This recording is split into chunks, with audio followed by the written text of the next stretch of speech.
कराची से, जहां साबिक वज़ीर आज़म शाहिद खान अब्बासी नैब अदालत के बाहर मीडिया से बातचीत करते हुए उन्होंने कहा, ये मेरा असूल मौक़िफ़ है कि मैं इलेक्शन में हिस्सा नहीं लूँगा।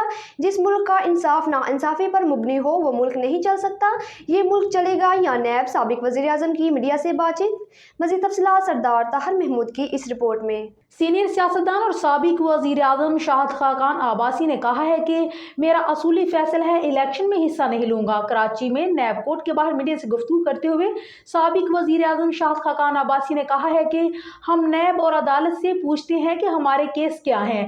नवाज शरीफ के केसेस देख लें, उन्हें इलेक्शन से पहले किस तरह के फैसले दिए गए, लेकिन आज 5 साल बाद उन्हें हाई कोर्ट ने बरी कर दिया। साबिक वज़ीर आज़म ने सवाल उठाया कि नवाज शरीफ की बरियत के बाद कोई साबिक चेयरमैन कौमी साहब ब्यूरो जावेद इकबाल से सवाल करेगा कि ये जाली केसेस क्यों बनाए जा रहे हैं। शाहिद खान अब्बासी ने कहा है कि जिस मुल्क का इंसाफ नाइंसाफी पर मबनी हो वो मुल्क नहीं चल सकता। ये मुल्क चलेगा या नैब? मुल्क चलाना तो नैब को खत्म करें। जो शख्स 3 दफा वजीर आजम रहा हो उसे इंसाफ नहीं मिलेगा तो किससे इंसाफ मिलेगा? दूसरे मालिक को देख ले जो तरक्की कर रहे हैं।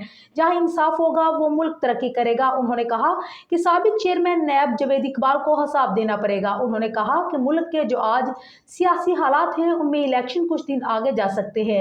चौधरी नसार की पाकिस्तान तहरीक इंसाफ में जाने से मुतालिक मुझे कुछ मालूम, ताहम मेरा असूली फैसला है, इलेक्शन में हिस्सा नहीं लूंगा।